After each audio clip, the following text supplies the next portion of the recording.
Good morning, everyone, and thank you for joining us. We are excited to take a dive into the Meatless Monday Global community with Slow Food International and our Meatless Monday team.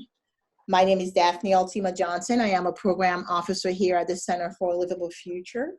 I will be joined by one of our members / partners, Richard McCarthy of Slow Food International, and Dana Smith, campaign manager of Meatless Monday. The goal of this webinar, as we see, is to introduce and welcome you to the Meatless Monday Global platform, which is a space for organizations to connect, share, and work together to grow the number of people who consume less meat for their health and the health of the planet. As well as, when Richard starts speaking with you, to explore how to leverage Meatless Monday to combat factory farming, shift behavior change, to consume better meat and less of it, and promote biodiversity. And lastly, to provide an overview of how to get started and implement Meatless Monday. So if you look at your screen, this is an overview. We'll start with a welcome and introduction, which I'm just doing now.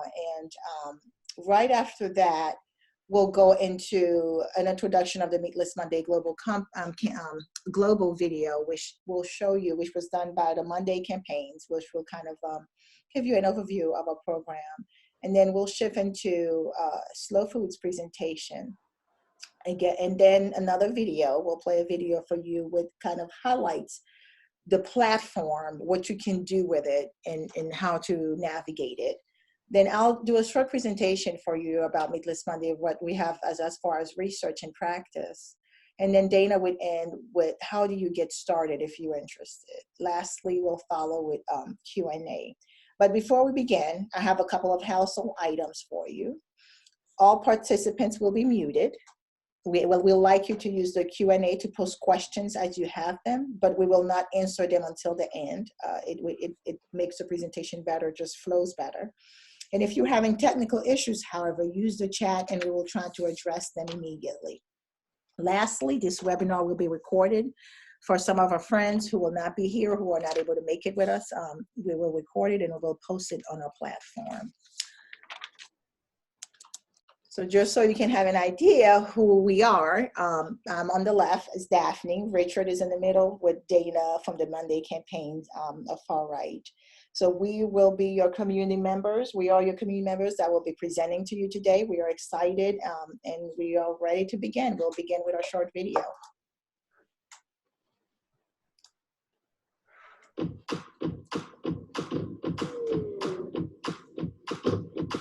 Every day, people around the world are eating very different things. However, in many parts of the world, we're eating the same thing, too much meat, and it's affecting our health and the health of the planet. But on Monday, we can start doing something about it. Join the Meatless Monday movement and cut out meat one day a week. When we lower our meat consumption and discover the power of plant-based protein, our hearts get healthier, we lower our risk of cancer, and we reduce the risk of diabetes and reach healthier weight. And by going Meatless Monday, we help the earth get healthier along with us. By skipping one burger, a person can save 10 bathtubs full of water and enough energy to power a smartphone for 6 months. And if everyone in the world skipped meat for just one day, we would eliminate the amount of greenhouse gas emissions it would take to drive to the moon and back 100,000 times. With more innovative plant-based recipes being developed every day, it's easier than ever to find delicious alternatives to meat. So join Meatless Monday, a simple and powerful global movement, creating healthier people and a healthier planet.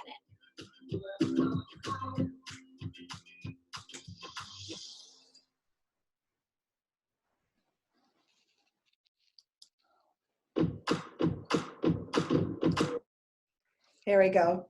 So I hope you enjoyed this short little video that talks about Meatless Monday program. What we'll do now, I'll let Richard of Slow Food talk to you about better meat, less meat with Slow Food, and talk about exactly where Meatless Monday fits in this whole the whole scheme of things. Richard? Oh, thank you, Daphne, and thank you for starting off with the short film, which is the kind of assets that exist in the Meatless Monday roster of tools. What's also exciting about that film is that we we're able to share it in Italy with Italian subtitles, just as you can do all over the world in different languages. This is indeed the exciting opportunity and, of course, challenge of operating internationally. Thank you if you are fellow travelers in the slow food global community. We tried to find a time and a day. Of course, Monday made a lot of sense, but a time that works well regardless of what time zone you are in. If you were able to make it today, thank you for joining us. This is a very exciting milestone with which we are reaching from the slow food universe, where we have long called for the balance between pleasure and responsibility, between joy and justice. And there's nothing that gets people more agitated, I think, than the personal diet. People covet and treasure their meat, and it's one of the trickier issues with which to unpack and find some sort of balance with. When we launched Slow Meat several years ago inside the Slow Food Network, we agreed that there needs to be very clear calls to action for better meat and calls to action for less meat. We think that Meatless Monday is probably the smartest point of entry with which to find a place and a way in which to describe what the less meat choice can look like, and that it doesn't necessarily mean to translate into sad Monday or Monday where we do without. We are slow food, so we see slow meat transferring to this whole space around better meat and less meat, is that Meatless Monday becomes a day of adventure, a day to defend biodiversity, a day to bring recognition to traditional foods that generally are not meat-centric. They're vegetable-centric, and a way to celebrate them. So maybe if we can move to the next slide. We were particularly excited this past fall, where the Italian Ministry of the Environment, whose concern is the land and the sea, as well as the power of consumers to make certain consumer choices in their purchases, collaborated with Slow Food Italy to run a campaign called Meet the Change. And in Meet the Change, the idea was to draw attention to the better meat. How do you find it? How much meat do you consume? As the Italians say, only a crazy culture would eat meat every day. What can you do to find the better meat? That's one side of the equation. The part of it that we've really rallied around and saw as an opportunity is to focus on Mondays as the day to draw attention to the incredible biodiversity of beans and legumes in the Italian diet. And so Meet the Change was launched this fall in Italy, and then in January it went international, where each week, maybe we can move to the next slide. I think I've got some illustrations of this. Is that each week we share recipes from our network. So these are chefs or activists or farmers from around the world. We share the recipes on the international website in Italian and English, and then on the once a month they're shared in all 5 languages. So really reaching a much wider audience. And then, of course, they're reinforced and amplified on social media, which, of course, these lend itself so well to using the hashtags of both Meet the Change and Meatless Monday. This is part of our Go Wide strategy. So the idea is that we want to bring Meatless Monday and the plant-based innovation that is taking place in restaurants and homes all over the world into the slow food conversations about our defense for biodiversity, our strategies to mitigate our dependence on industrial agriculture, and in particular, the confinement of animals, which is abhorrent to our slow food values. But to do so in that very slow food way around passion and love for taste and flavor, and unearthing all these endangered foods, the beans and legumes and vegetables that are endangered because of the proliferation of the monocrop food tastes, as well as the monocrop agriculture, is if we begin to elevate and celebrate these endangered foods, and in particular the endangered foods that are on the slow food arc of taste, then we can begin to create consumer excitement for foods that are finding it difficult to enter into the marketplace because they are small batch or in small volume. So that is the go wide. And with the go wide, if we can move to the next slide, we hope that it'll unearth strategies that we can follow up with that go deep. And the going deep speaks to the kind of measurable changes we believe are integrated into the slow food strategies as we try and find the most strategic efforts that have impact. Whether this is at home, because we think that you as an individual, and slow food is a community, a global community of individuals as well as communities, but as individuals, you can have impact in your home by sharing what you're doing with your friends, your family, and altering the behavior change, the individual behavior change that I think we'll hear about in a little bit, as well as sharing your community. You are an influencer in your community. So whether it's your farmer co-op, your church, your social organization, you can step forward and say, this is what I'm doing for the planet, for the animals, for myself.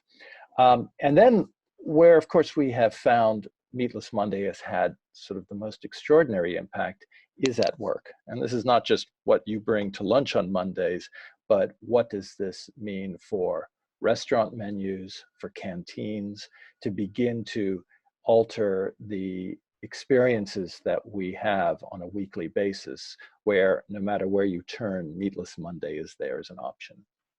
So that would be the individual behavior change.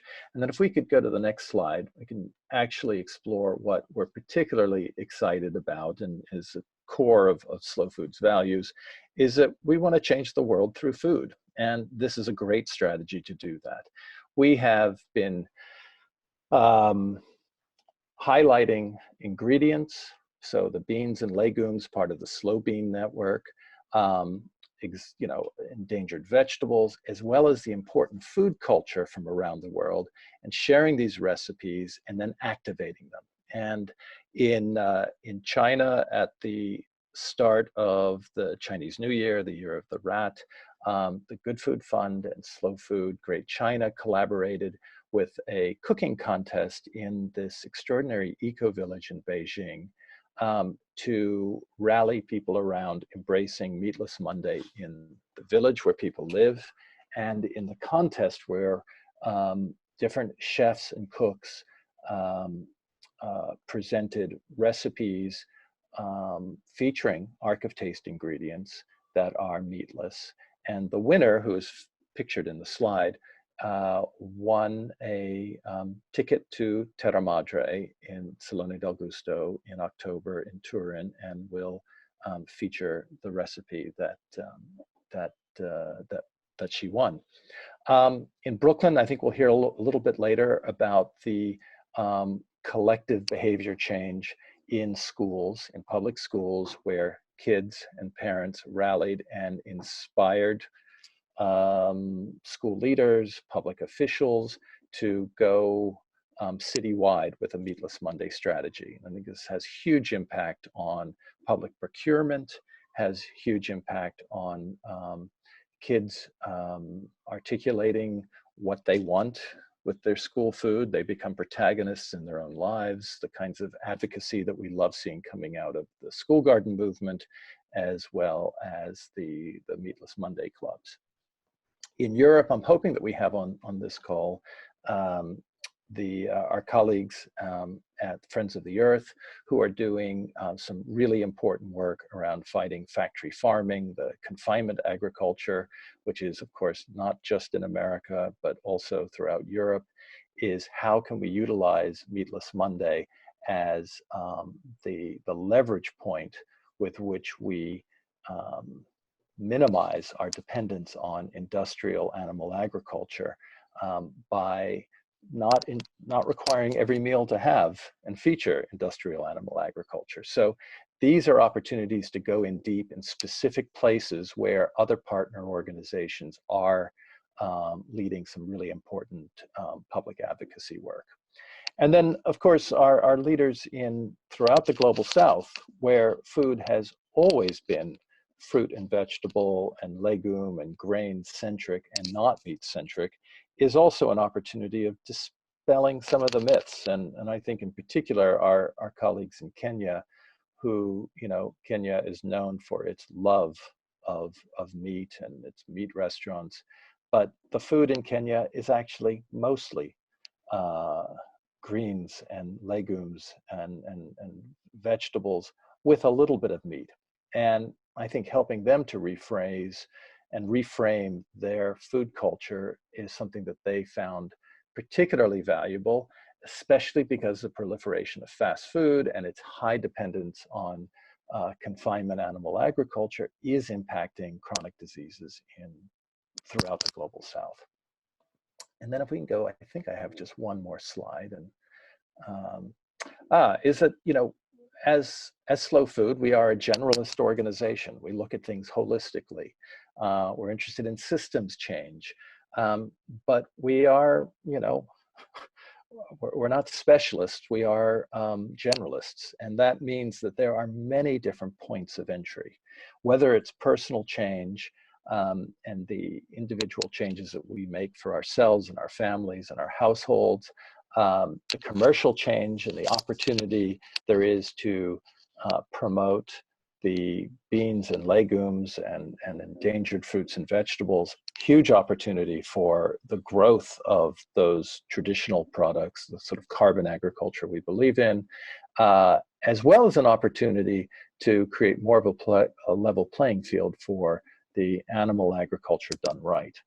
And where we see this is not just in the commercial space, but the policy advocacy space. And Meatless Monday's very simple, blunt message makes it a very useful tool as we begin to articulate what do these broad policy changes mean for us in our individual lives. And I think with that, hopefully that gives enough of a sort of slow food context for what kind of global partnerships we are very excited to pull together. One of the things that I've noticed from the slow food world is that the Meatless Monday advocates may or may not be part of the traditional leadership channels for slow food. So hopefully we are beginning to excite and activate those who have been looking for just this kind of pathway. So back over to you, Daphne.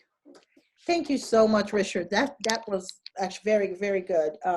Richard is one of our very prized partners. He is very active in our community. So I really do appreciate this presentation he just presented to you, so you can see how Meatless Monday can be incorporated within your organization and kind of assist and help you in meeting some of your goals. So that being said, saying that he is very active in this community, what we're going to do right now is play for you another video which kind of really, it's about the platforms. It introduced the platform to you, as well as shows you its features, how it can be used, etc. So what I'll do is, shortly after that, I will go into just kind of pull up some of the resources that we have on our platform so you can see how we use it and what's on there currently. So that being said, let's go to the video. Welcome to the Meatless Monday Global community. Here, members can connect with leading advocates from around the world, share experiences and key evidence-based research, learn and work together to achieve a shared goal of reducing global meat consumption for our health and the health of the planet. The Meatless Monday Global platform was developed by the Monday campaigns, Johns Hopkins Center for a Livable Future and Johns Hopkins Center for Communication Programs, to create a space for both organizations and individuals. The project is part of a broader initiative to reduce global meat consumption by expanding evidence-based research, engaging key global stakeholders, and creating communication materials to enable groups to easily implement Meatless Monday and other programs that reduce meat consumption. Meatless Monday Global is a closed community with a simple two-step registration process. To join, click the Become a Member button and complete the short form about yourself and your commitment to promoting a meat reduction practice. Once your account is approved, you can log into the community using your authenticated email address, LinkedIn, Facebook, or Google. Within the community, you'll find news, up-to-date research, events, and opportunities to network and connect with others, as well as relevant materials. Once logged in, community members will find the live feed. This section of the community is the area to post information about what you're up to, as well as any trips, events, and to learn about what others are working on. You can also access these features from the user menu in the upper right corner at any point within the community. It's important to note that these sharing options post to the main live feed. In order to post to a group's live feed, you must enter the group. After you've registered, you can access your profile in the upper right corner, along with your account settings and notification preferences. Within your profile, you can add your photo and let others in the community know about you and your work. You can also connect to your LinkedIn account to import information. Use the Members tab to find other community members or reference our community member guides. Within the Members tab, you can browse by map location or search by similar areas of interest.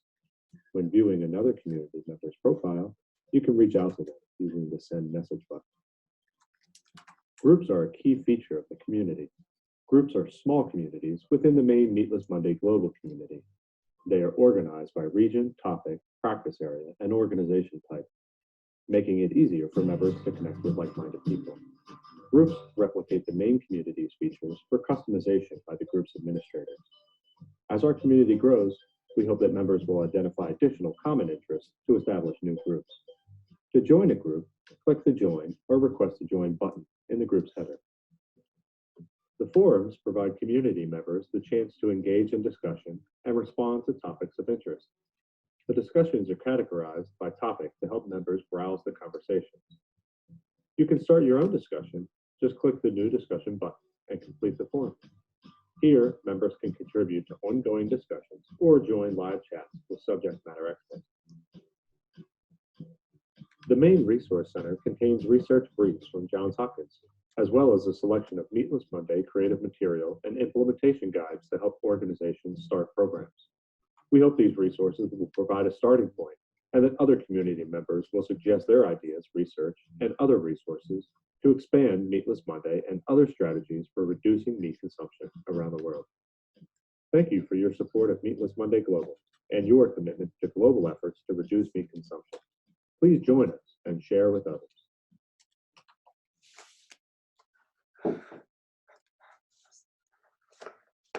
So that was, Welcome to the Meatless Monday Global. I'm sorry, that was our short little video of the Meatless Monday platform. I'm actually not going to show it just for the sake of time and just to make sure everything flows smoothly. But what I will say is our resource center is where we house everything. You'll have, we have fact sheets, the community guide if you need information, background on meat reduction, we have that there as well. We have information on climate and just anything that you could possibly think about. We actually have it in the resource center or the platform. In addition to that, this presentation along with the video will be on the platform as well under our resource center.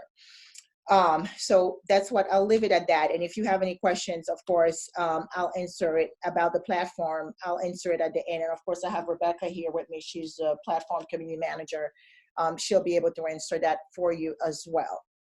So in any case, I'll follow up now with my presentation where I'm going to talk to you about Meatless Monday from a research perspective as well as practice. The first thing I will do is I will talk about the dietary shifts to mitigate climate and water crisis. This is a paper that was done by CLF in our office. I'm going to provide a very, very brief overview of that paper because the paper is very dense, it's complicated. And what we're trying to do is basically trying to have another webinar actually that will be hosted on our platform to discuss the paper in its entirety. And this webinar will be hosted by the authors themselves. So this is, it will be awesome. And lastly, one thing Richard wanted us to do, which I think it's great given that what he did in his presentation, talk about the global aspect of Meatless Monday.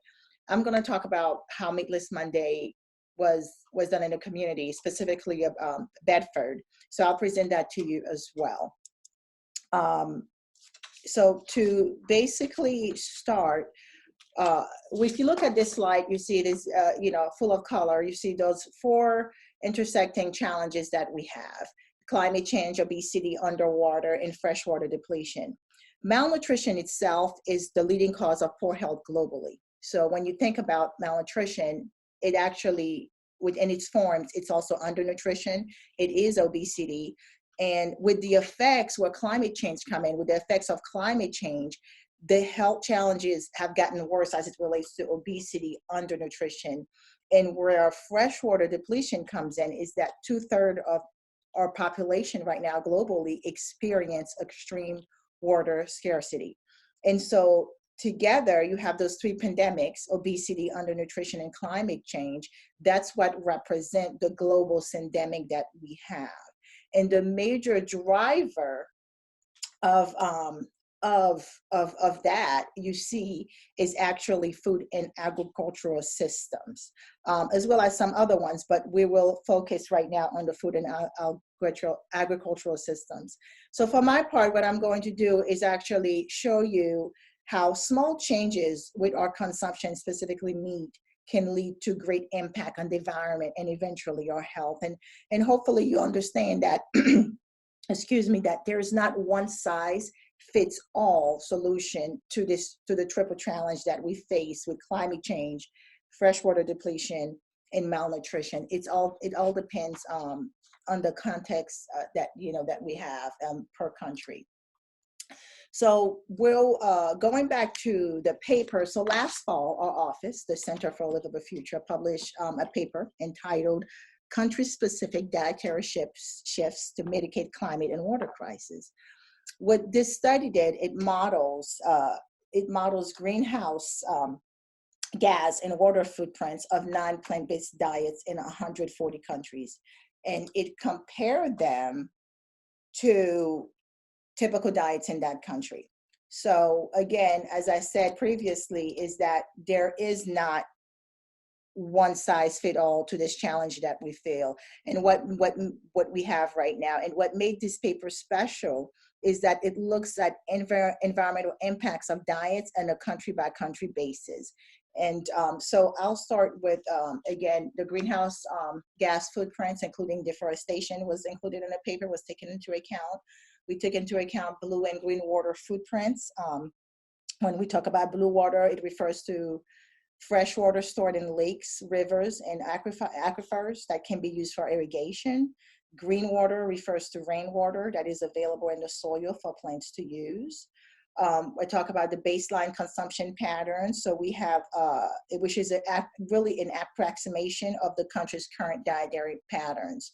And we use 9 modeled healthy plant-forward diets, to compare the baseline diet to what if this country went vegan, what if they did a meatless day, what if they went pescatarian. And there is an asterisk next to healthy, and I'll go into that in the next slide.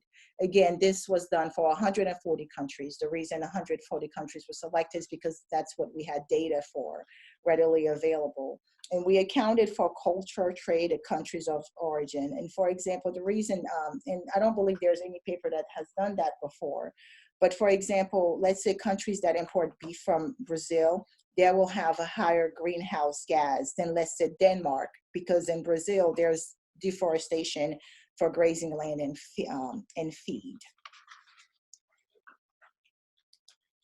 So I said the healthy diet, what does that look like? So the healthy diet, what we did is basically for the calorie target, we used 2,300 kilocalories per day. Protein flour was at 69 grams per day, which is about 12% of the kilocalorie. Fruits and vegetable flour was 5 to 7 per day. We put a cap on sugar, which was about 10% of kilocalories. And this criteria for a healthy diet was constructed based on combined recommendations from the FAO and the World Health Organization for energy and protein intake, as well as for prevention of non-communicable diseases. So I'll go to the next slide. So this is an awesome slide. This is an overview.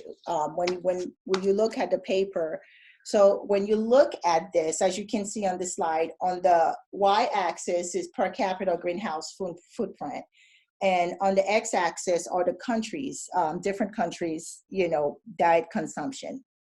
And if you really look at this, you see for the baseline, which is the black dash line, more to the left of the axis, you'll see the countries that have a high greenhouse footprint per capita. So you look at the Paraguay and Chile, and the ones to the right really had the lowest greenhouse footprint, and that's Yemen, Uganda, Indonesia, etc.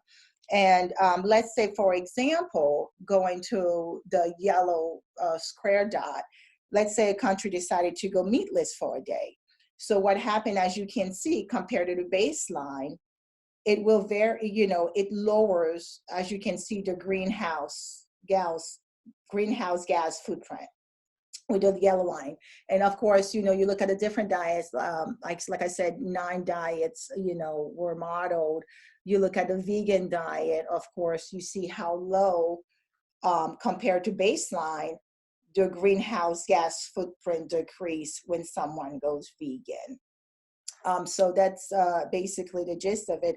But specifically for Meatless Monday, let's focus on the American diet, right?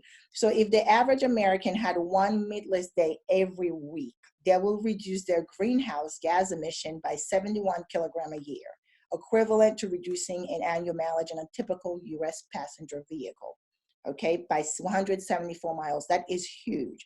So meanwhile, let's say if the entire population, if we can convince the entire population of US to cut out meat one day a week, that will save more than 1 trillion liters of water per year, equivalent to 43% of the water used to irrigate golf courses across the US each year. So again, as I say, I'm going to continue to say, small changes have really great impact. This one is a little bit different, and we're going to break it down a little bit. So this slide looks specifically at greenhouse gas footprints per average serving, as you can see on the y-axis. And on the x-axis, you have the different type of foods: plant foods, dairy and eggs, aquatic animals, terrestrial meats, etc. But as you can see, again, plant-based foods on the left side, okay, so on the left side have lower, if really any at all, greenhouse gas footprints. And looking again, if you look at the terrestrial meat, bovine meat, which is your cattle, have the highest greenhouse gas footprints per serving. And right here, which is neat, the forage fish, if you wonder what that is, that's actually refers to your sardines. I'm sorry, I skipped. Refers to your sardines and herring. So this is a really good slide when you look at, the impact we could have based on what we eat. Moving on to the next slide, what we decided to do is to show you what this paper was making so special, what it allows us to do. So we're going to look a little bit more detailed at specific countries. This is Italy. And on the y-axis is per capita greenhouse gas footprints.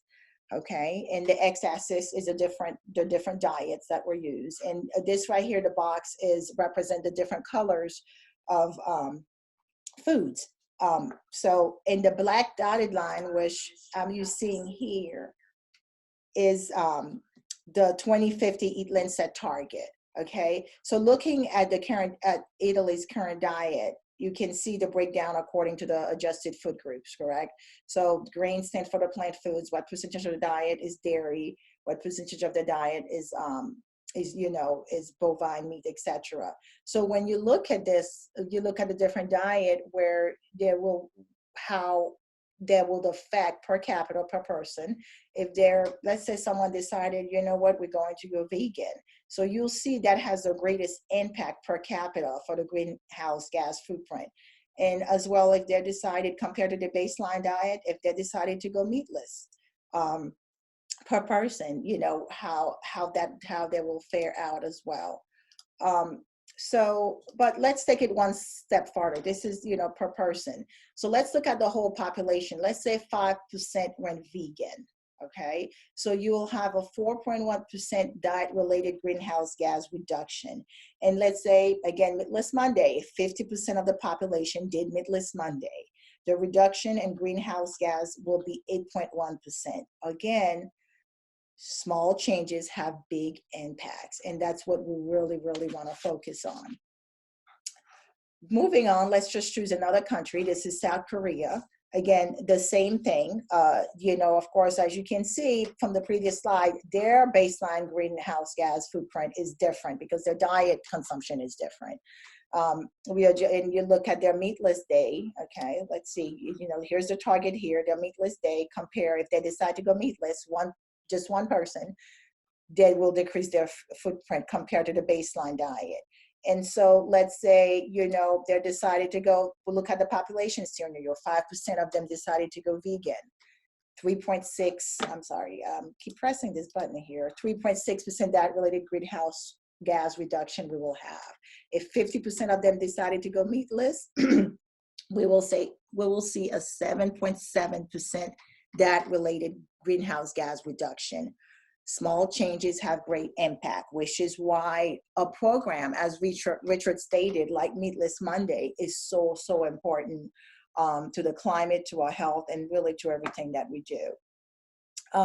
So I'm going to shift gear here. I'm going to talk about Meatless Monday in the community, in the Bedford community. Bedford, let me tell you a little bit about it, is a community of about 18,000 people in upstate New York. It is a very affluent community. And their goal was to reduce greenhouse gas emission by 20% by 2020, and to create a sustainable community that conserves its natural resources. This community actually got interested in the climate effect of food from a food summit keynote speaker, Mark Bittman. For those of you who don't know who he is, he's an American food journalist, and he's an author and a former columnist for the New York Times. So they decided they wanted to do Meatless Monday. My slides are just not happy with me today. So what did they do? How did they accomplish this? So they worked with partners. They had posters at places of worship. They put the town board resolution, that everyone got involved with their community partners, worked with the restaurant. They had special menus. They designed new menus that features meatless dishes. They had displays at the library, got the library books, movies, etc. that talks about, the importance of plant-based diet.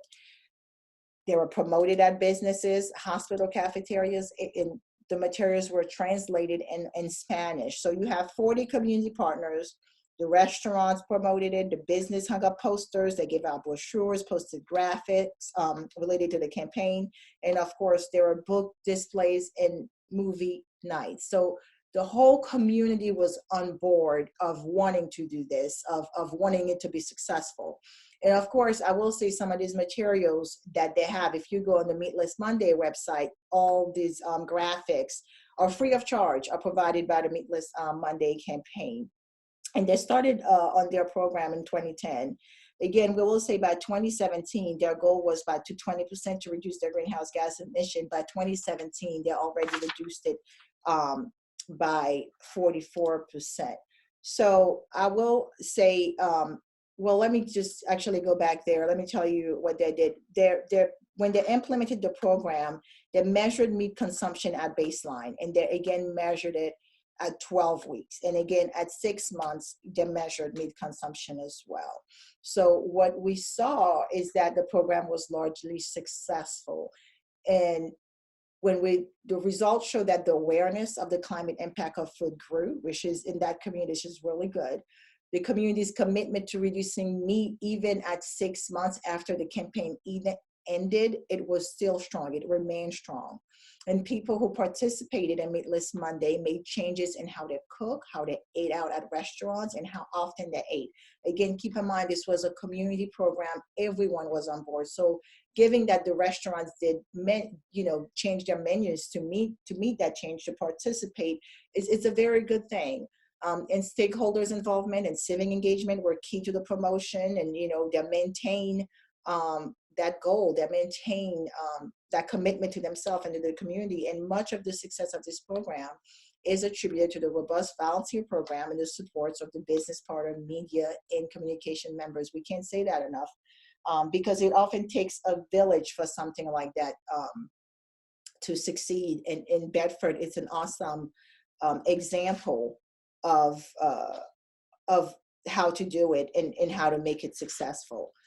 So for that, I will actually finish my part of the presentation by presenting something to you that we've used with the Meatless Monday campaign. I know you heard me mention about, the equivalence of, if you stop eating this, you will, it will save that amount. It's equivalent to 174 miles of cars. So if you're curious to know how to do that, there is a calculator. I'm gonna try to see if I can pull it up for you.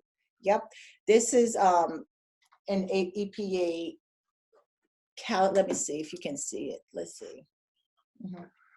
I'm gonna change my screen here just to show it to you. Let's see if I can do this correctly. 1 second.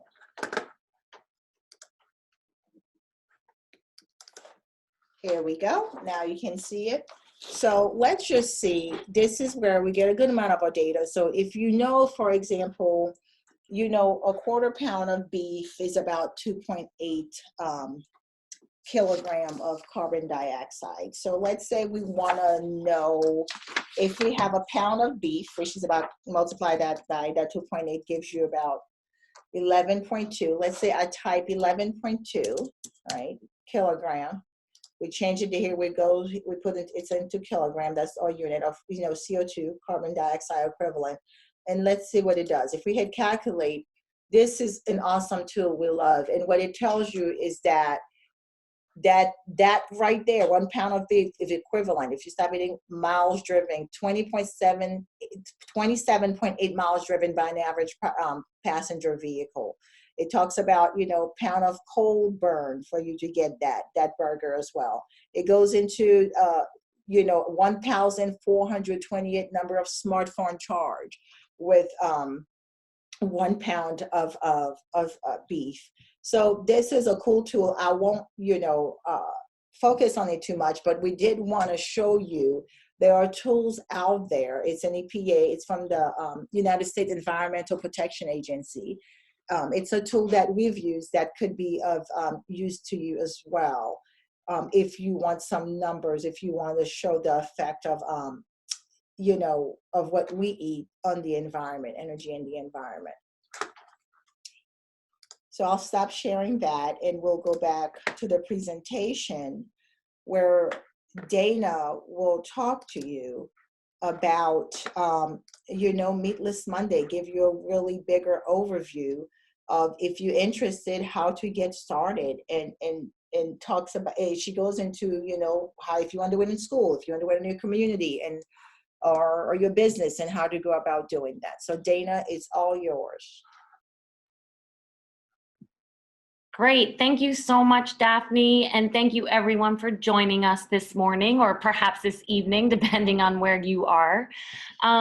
So most of you are familiar with Meatless Monday, and I also want to be respectful of everyone's time and save some time at the end for Q&A. So I'll kind of go through this rather quickly, but what I want to get at is that think about little steps that you can, start to do within your community. If you can almost see yourself as an ambassador to get other people to think about meat reduction programs and places where they can get started within the community, whether it's your workplace or your school or a college, university, restaurants, etc. It's really as simple as kind of just making contact with the person, or simple outreach to people in your community that can make a difference and can actually help get plant-based items on menus where they're feeding a lot of people. I also want you to think about, Meatless Monday is super flexible. So when we show you the way we've done things, they're sort of for guidance. When we show you assets that we have where you can use our logo, that's also like for guidance. You can, of course, integrate your own organization's logo. You can sort of do as you see fit, but use the Meatless Monday hashtag. So there's a lot of ways to leverage Meatless Monday, but do it in your style and your voice. This is a global community, and we see a space for everyone. So, okay, Daphne, if you can go to the next slide, please. So for most of you that know or don't know, just a quick reminder, we were founded in 2003 by a gentleman named Sid Lerner in collaboration with Johns Hopkins Center for a Livable Future. And here we are 16, 17 years later, and Meatless Monday is a global grassroots movement that has practices in over 40 countries, and the campaign has been translated into 22 different languages. Some of the other well-known campaigns are Meat Free Monday, and Paul McCartney started that shortly after in the UK. And we're supported by thousands of institutions, sort of where they're doing a lot of food service, dining, K through 12 schools, companies, hospitals. And I think the really interesting thing is that just a lot of major media outlets, chefs, restaurants are all sort of getting behind Meatless Monday and using Meatless Monday to push plant-based eating on Mondays. Next. So why meatless? A lot of this is, what Daphne just shared and how we work with Center for a Livable Future. We take the research and the science that they do and hopefully whittle it down to assets that the average consumer or the food service partner would be able to promote. So we talk about Meatless Monday being beneficial for our health and for the environment. And I've listed here, or I'm showing here, 2 different assets. We have a ton of these on our website and on the global platform. So, when you're thinking about running a campaign, but maybe you don't have creative to support that, or you don't know what to put on your social media, definitely always consider going to the global platform as well as meatlessmonday.com. And we're constantly sharing new items that are vetted in research and data from Johns Hopkins, and they are free to everyone to use. Next. And then again, why Monday? As Daphne also was saying, little changes make a big difference. So, we think of Monday as the beginning of the week. You're there to set your intentions. And we also have research that shows that people that do a health behavior on a Monday carry it through other days of the week. So there's a lot of good research behind why Monday, and it's a great starting point to get people interested in changing their diets and starting to eat more plant-based. So who's going Meatless Monday? This is just a really fun slide that shows a small example of a lot of the people that go Meatless Monday or talk about Meatless Monday. We have celebrity and influencers Oprah Winfrey has talked about Meatless Monday, Beyonce. We work with a lot of restaurants and retail stores, everyone from Whole Foods to TGI Fridays, and that's here in the US, but also in other countries as well. And we want to work with more global brands and more global partners. So I think that's sort of what we're going to think of the global community. How can we work together to get a global promotion across all of the Pret restaurants, or, with Goya, for example. So we work a lot of these partners, and we want to think about making them more global in nature. Next. And then another place, and I think this is sort of the backbone to this presentation, and hopefully where you guys might be able to make some change, is Meatless Monday in food service. We've had a lot of success here in the US by having Meatless Monday implemented in corporations that have, big dining halls, hospitals, whether it's in the cafeteria level, or perhaps it's feeding patients and getting them to eat more plant-based meals. K through 12 is a very strong area for us, and I'm going to take you through at the end how New York City implemented Meatless Monday in K through 12 schools, feeding 1.1 million students. And then universities is also a really strong area.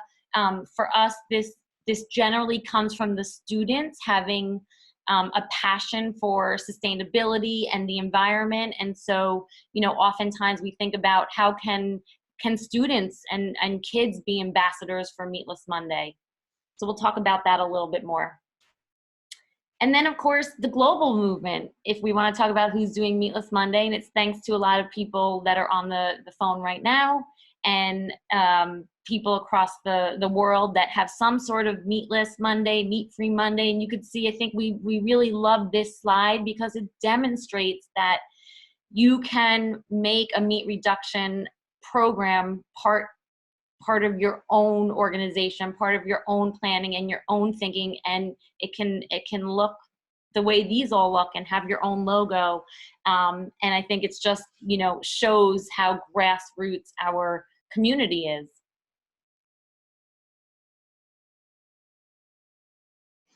And then something that we also are super proud of and we love, and it's an easy way for everyone to leverage, is our social media presence.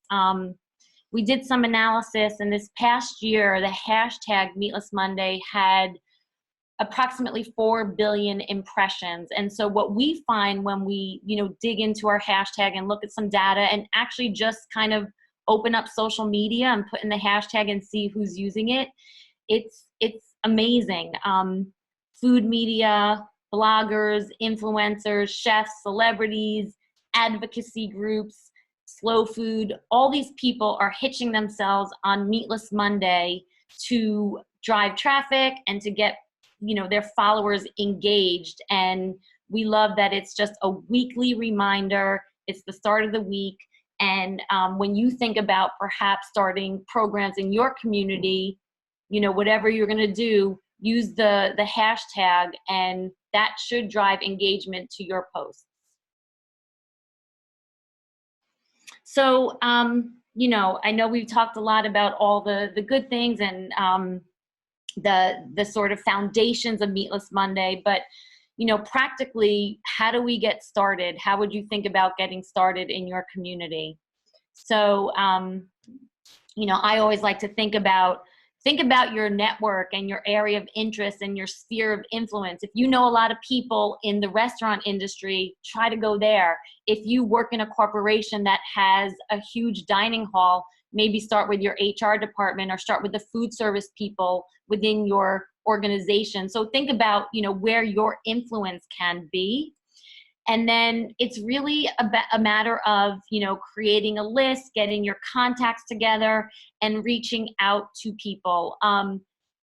What I want to get across is that we have resources. So if you're kind of like, well, I have people to call, but I'm not sure what to say, or I don't know what to share with them, we have resources on both the global platform and meatlessmonday.com that would, give you sort of some guidance and advise you on how to get people interested, how to talk about meat reduction, how to talk about Meatless Monday. So, you shouldn't ever feel kind of alone. And then, of course, we're always here. So if you had a question or if you wanted to know some success stories, definitely reach out to us. And also that's why the global platform was developed. So you could kind of go on there and say, hey, did anyone have any success at getting Meatless Monday in their university? I can't seem to do it. And people are going to engage with you and give you best practices from their point of view. So definitely think about using the global platform specifically for that. And then the next few slides, again, I'm not going to go through in great detail because, I want to be aware of time, but I want to keep the content here so when this presentation is available to you, you can go back and read it. But the next few slides, Daphne, I'm just going to ask you to go through quickly, but we talk about, how to bring Meatless Monday to your community through city leaders, how to bring it to cafeterias, which I touched upon a little bit, and how to bring it to restaurants. I think that would cover the most touch points for you in terms of your community. So it's sort of like institutional dining, restaurants, and then through your city leaders. And then this again just goes back to all the free resources that we have. We have guides, we have one sheets, all the sort of recruitment assets you would need to try to reach out to a partner. And then if you could just do the final slide.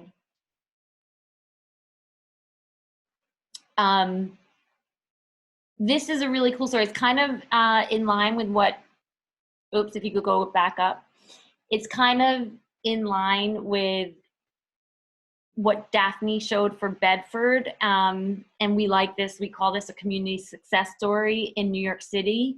And the thing that's interesting about this, in my opinion, is that it has a bottom-up and a top-down approach. So New York City students in New York City schools were advocating for more plant-based options on their menus, and they approached their teachers, who then approached the principals, and it sort of got, it lifted up the chain to where finally got the mayor of New York City to announce that Meatless Monday was going to be offered in all New York City schools. So that's feeding 1.1 million students. And then, the leadership in New York City is really concerned with our health and the environment, and they took it a step further, and they're starting to get Meatless Monday instituted in institutions. So we see it now in the New York City school system.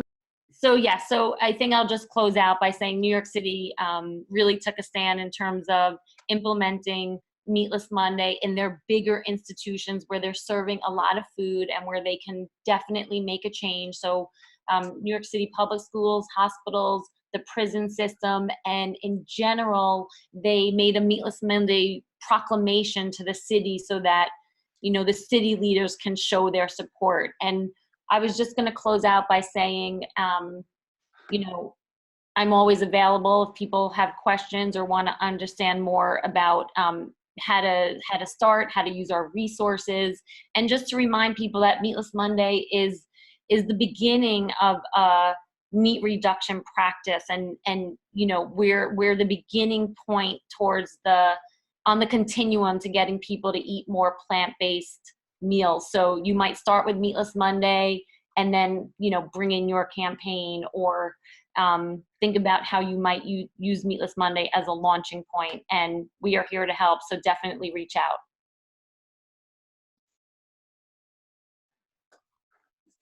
Thank you so much, Gina. Again, we apologize about this technical difficulty we just had.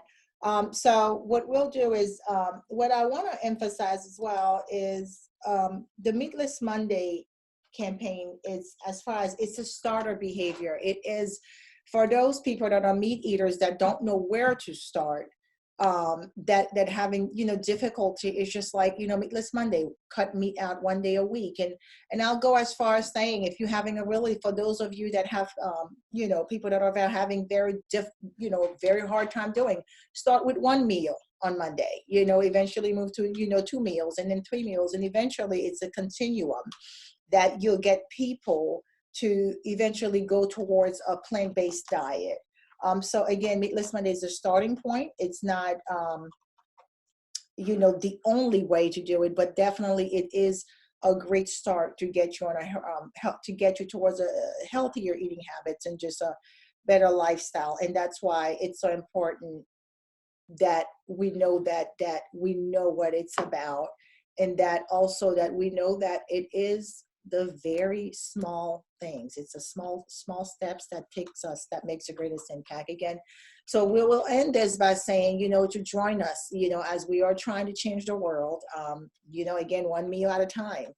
The platform is open. We have a lot of resources on there. We want to use it so you can, you know, share and connect with everyone around the world, not just with us, as Dana has noted, but you can connect with people like Richard, who's always on, who's always willing. We have some people from Israel. We have people from, you know, from Uganda. We have people from Korea, China.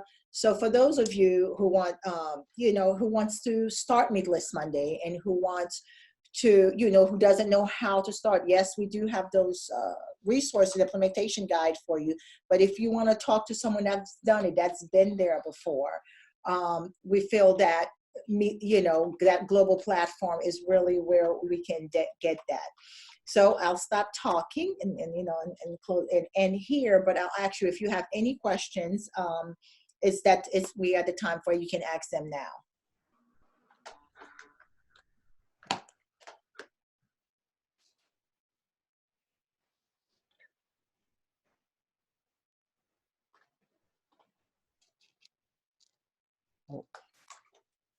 Daphne, if it's okay, since can I jump in and just Of course you can. Yep. just to come back full circle? I think thank you for sharing the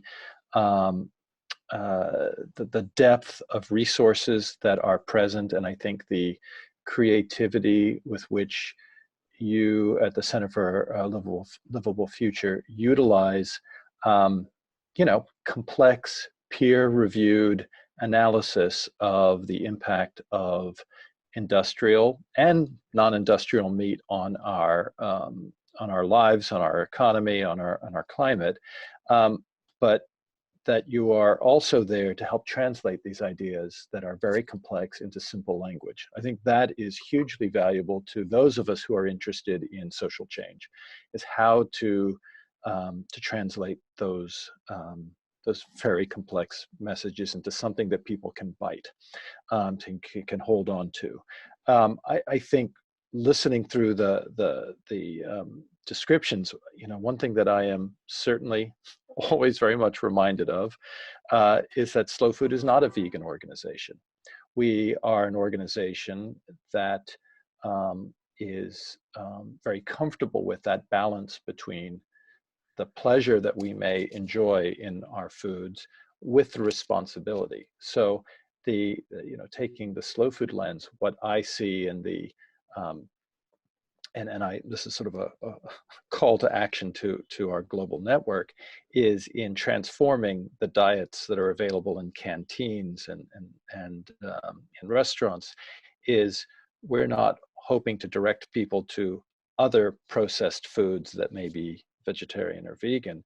We're wanting to direct people to traditional foods that have been, you know, that are endangered, and that's where I think there's this wonderful convergence of shared values. Richard, I have a comment here. It will be great to hear more from Richard about how he's integrated Meatless Monday concept within slow food activities, and how others might be able to work in a similar fashion, where Meatless Monday isn't necessarily the center of their practice, but is an important part of slow food strategy to engage a broader audience. Spot on. This is what I thank you for bringing that to attention. I think Meatless Monday is a tool for us to use to promote, as we have in farmers markets, in school settings, in other kinds of canteens, in the marketplace. I think of the collaboration in Switzerland between Slow Food and the co-op grocery stores that promote Arc of Taste, Presidia products. So farmers who are raising these endangered foodstuffs. This is an opportunity to elevate the of the almost 5,000 products on the International Arc of Taste. Many of them are meat and rare breeds, but the majority of them are grains and legumes and fruits and vegetables. So here's a tool with which to elevate them on restaurant menus, in farmers markets, in places where these products tend to fall to the background and do not get attention. Here's a way to elevate them so that we can embrace them on a weekly schedule. So if this is recipes that are shared throughout your network, if they're tied in with campaigns to thwart industrial agriculture, as the work with Friends of the Earth in Europe is, here's a chance to provide the alternative, and an alternative that is very slow, that embraces biodiversity, that embraces food traditions, and not replacing, one beef burger with a veggie burger. That's certainly not our place in the ecosystem, but this provides a great opportunity as we have this winter with providing Meatless Monday alternatives from the Philippines, from China, from Italy.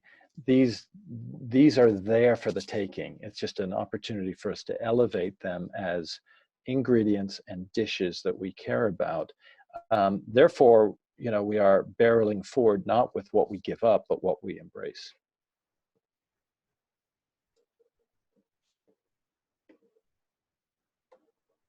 Thank you so much, Richard.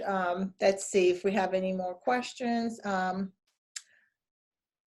Let's see, this one is, we got a couple. Okay, so let's see. Oh, okay, good. Comment from Joy Kiwi. I'm just saying that very clear explanation. We'll share the concept with the rest of our network. I think in the Netherlands, our youth network could definitely be up to adapt the campaign. Get back to you on that soon. Thanks for having us. Thank you so much for joining us. I'm sorry I'm butchering your name, but I think it's Jorit Kiwik, so thank you. Also, Dana, we have something for you. Could you also hit the point of how we've worked with other country reps and how they have adapted the Meatless Monday concept within their culture, etc.? Sure. Yeah, I think I touched upon this a little bit when I was showing the slide that had all of the varying logos on it, but Lunes de Carne is a really, really cool one to discuss. That's used in Spanish-speaking countries, and they essentially, I noticed that they take a lot of our resources and translate them in Spanish and use them.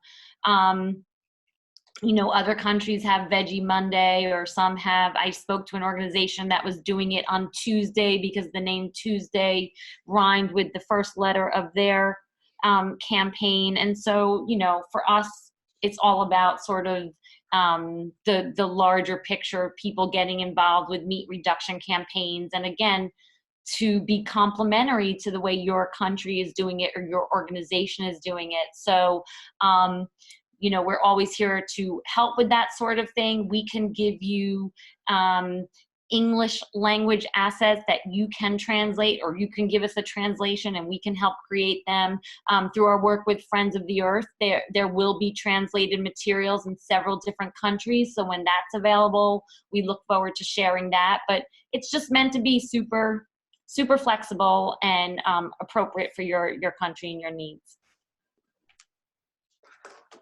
Awesome. Thank you so much, Dana. If we don't have any more questions, I'll give it another minute or so. Then we'll end here. And what I'll do is I will we will actually, put this webinar on the platform as well as the presentation, etc. But I do like to say thank you for your time. Thank you for all that, it's afternoon, evening for some, but we do appreciate it. But so thank you for joining us today. From myself, Richard, and Dana, we hope to hear from you soon. We encourage that you go on the platform and post and join us. Okay, thank you, everyone. Have a great Thank day. you. Thanks, Daphne. Bye. Thanks so much. Uh-huh.